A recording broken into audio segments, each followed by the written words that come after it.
Hello and welcome to this week's episode of Octavar Plays.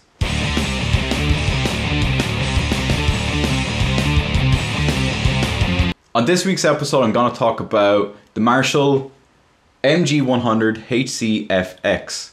It is the digital brother of the HCFX. There is 4 channels that are programmable and savable that allow you to switch between your cleans, overdrives, and lead cleans or lead overdrives. 4 channels to play around with, and you get a nice foot pedal to help you switch between them. It comes with 2 speaker outputs. It comes with a line in if you want to play away along with songs. There is your foot pedal and your effects loop. There also comes with it a reverb effects. There's your standard effects like delay, chorus, phase, and also it comes with an octave low for added bass if you want it. And then the standard treble, mids, bass. You get your gain, your channel volume, and your master volume. So I'm not going to demo this amp and compare all the distortions and the cleans and the channels and the presets and the programs and everything along that. I'm just using this as a clean amp. I use my pedals for my distortion. I'm going to be reviewing essentially on the clean and how it handles external effects. So let's plug it in and give it a go.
Okay, so straight away let's talk about the pros of this amp. The pros are, it is loud.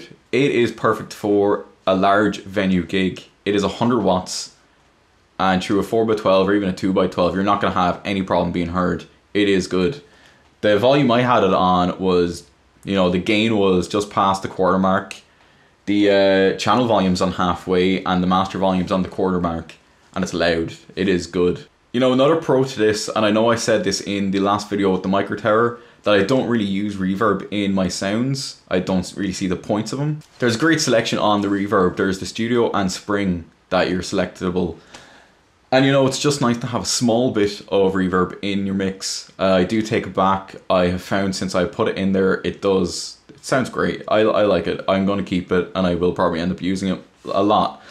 With the micro tower, it doesn't have it there, but it still sounds great as an amp. I won't be complaining if there's no reverb at a gig, okay? As an amp, it is controllable, and it is fantastically controllable.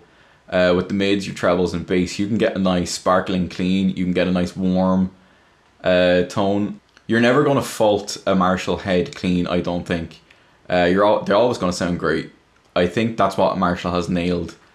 And the reason why I'm only using clean is because the distortions on Marshalls, especially combos, and the MG series, the distortions are shit. They're not great. Yes, they're good in a situation where you can practice at home and you don't need to sound great. In terms of that, you know, go ahead and use the distortions, but otherwise, if I'm going to be using this in a gig, I'm just going to be using it clean. I'm just going to be using my pedals. Another pro to this is the line in. You know, you can put your auxiliary into your phone, you can put the auxiliary into the back of this, play the song through it, and you can play along. There's also your headphones out, which is also a great option, you know, if you're wanting to play at a quiet level. Let's talk about the cons to this. Straight away, one of the cons I did find was the channels are presets. When you turn on your amp, it straight away goes to a preset. I don't know if there's a way to change that. So far I haven't found it. I may read through the manual again just to see if there is that option. But it straight away goes into a preset, and it goes to the preset clean. And you know, if you're playing in a gig situation, you're gonna have to change your mids and your basses and your trebles to suit the venue or to suit the band, you know. So when you plug it on, it goes straight away into a preset. You're straight away stuck in that sound, and you have to go over and fiddle around with it. And I know you're gonna have to be doing that anyway, but it will be nice just to be able to switch to a manual and preset on the amp like the Vox does. I know it's a small thing, but still it's there. Another con to this amp is it's called the Carbon. You know, like, it's a carbon amp, and the only thing carbon about it is the vinyl they have wrapped around the amp. The amp itself is fairly hefty. It's a fair bit of weight, and if you're looking at from a car that you've had to park down the road up to a gig, your arm's gonna be wrecked. Like, for an amp that says carbon, make it a bit lighter. Otherwise, on this amp, I can't really find many cons. I really can't. You know, I find it's going to be probably my main gigging head for the foreseeable future until I have a bit more money to fork out on a valve, essentially. I know all those people online like to bitch about the solid states and talk about tube supremacy. And you know, tubes are always going to be better than solid states, but solid states do have their place in a situation where, you know, you're not going to always have the money for tube amps. And the fact that tube amps, when it blows, if it's a non-bias amp, you have to get it repaired by a technician. So solid states do have their purpose, and tube amps aren't always better in some situations. So this amp, for 350, I think, although they are discontinued, I'm pretty sure you can get them still from some places like Gear for Music. Also, they do a bundle set of the head and the cab, which is 4x12 Marshall cab, and I think that's about just over €500. Don't know what it is in pounds or dollars, but for the head itself is about €350. Luckily enough, I got this second hand for 120 off a fella who just wanted to get rid of it. He got it as a Christmas present and didn't really use it. I felt bad. I just wish I had more money to have given him. But I was lucky enough to have got it for that price. And it is a great amp. And, you know, for a person who wants a solid state that's loud enough, they want just a giggable amp, it is great to go out and get. If you have a bit more money, I would recommend getting, you know, something better. But for what it is fantastic, and you're always going to get that nice Marshall clean. So tune in next week, and I'm going to do a review of all the mics I have, from live gigging vocal mic to my recording condensing mic and my instrument guitar mic. I'll also throw in a review of both interfaces that I use, the Line 6 UX1 and the Focusrite Scarlett Solo. So tune in next week to check those out. As always, like, subscribe, comment, and tune in.